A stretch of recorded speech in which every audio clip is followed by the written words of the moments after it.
Well, greetings and welcome to our daily Devo for Monday, May 22nd. Thanks if you were praying for us at our conference last week. It was very refreshing, very encouraging, like a big family reunion in some ways, but also a time to gather ourselves together and worship the Lord. Today is today's devotion. We're going to Caesarea Philippi. We were in a different Caesarea the last time we were together.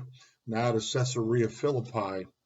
The passage cited is from Matthew 16, verses 13 through 18. The verse they choose to quote here is, Simon Peter answered, "You are the Messiah, the Son of the living God." The Bible and archaeology join to tell the same unattractive story. The region of Caesarea Philippi at the base of Mount Hermon had a persistent problem.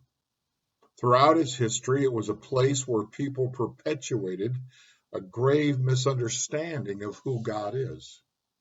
And it's that misunderstanding that drew Jesus and the disciples there.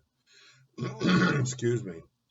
The problem began with the Canaanites who worshipped Baal on Mount Hermon, calling it Mount Baal Hermon. They cite Judges 3:3. We expect things to improve with Israel's arrival, but they did not.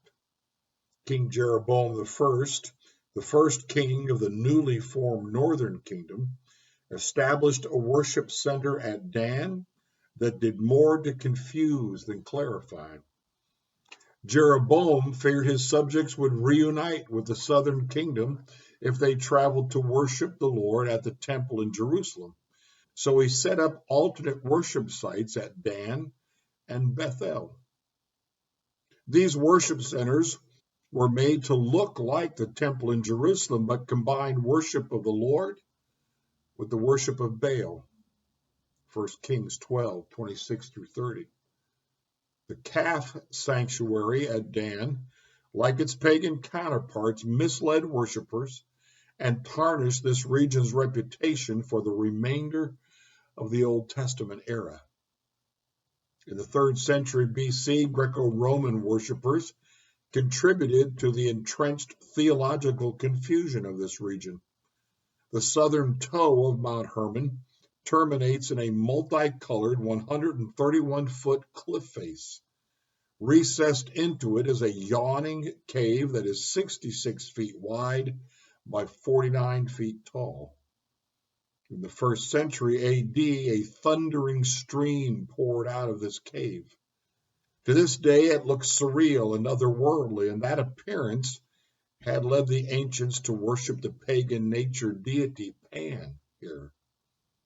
Just before Jesus was born, Herod the Great added another layer of confusion regarding God's identity. At the base of Mount Hermon, he built a marble-studded temple to the Roman emperor in support of the mistaken notion that the emperor was divine. Failure again. Every time we visit this region of Caesarea Philippi in the Old Testament era, we encounter places and stories that expose confusion about God's identity. That's why it's so fitting that Jesus takes the disciples here to ask, "Who do you say that I am?"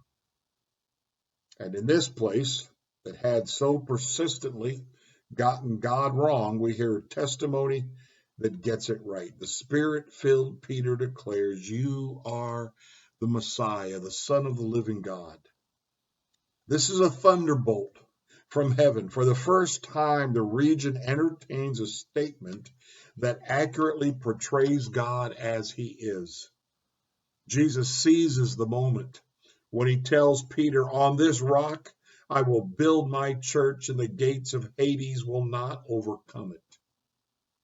It does not mean on this rock, that is the mountain face that had been the site of so many misperceptions about God. Rather, he will build his church on the rock of Peter's confession, so that not even death itself, the gates of Hades, will overcome it. Foundations are important to buildings and to belief systems. Here at Caesarea Philippi, Jesus declares that nothing is more important to the church and to our faith than a correct understanding of who God is. And of course, we know it is Satan's goal to bring confusion. He started with that in the garden. He hasn't given up. As a matter of fact, it seems as though he may have honed his skills in that. We need to have a correct understanding of who God is. And of course, we're going to find that in the Word and with the help of the Holy Spirit and with other mature believers. Here are the two questions. What are some places today that persistently misrepresent God? That's a loaded question.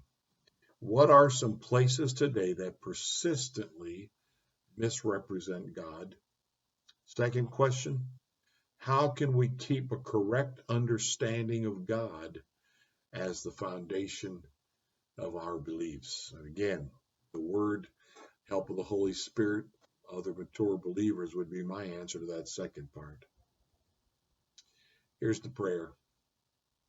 There are so many paths that mislead. God, help me to see you for who you are. Give me a correct understanding so that I can build securely on the foundation that confesses Jesus as Lord. Make sure your feet are on the right paths. Blessings to you today.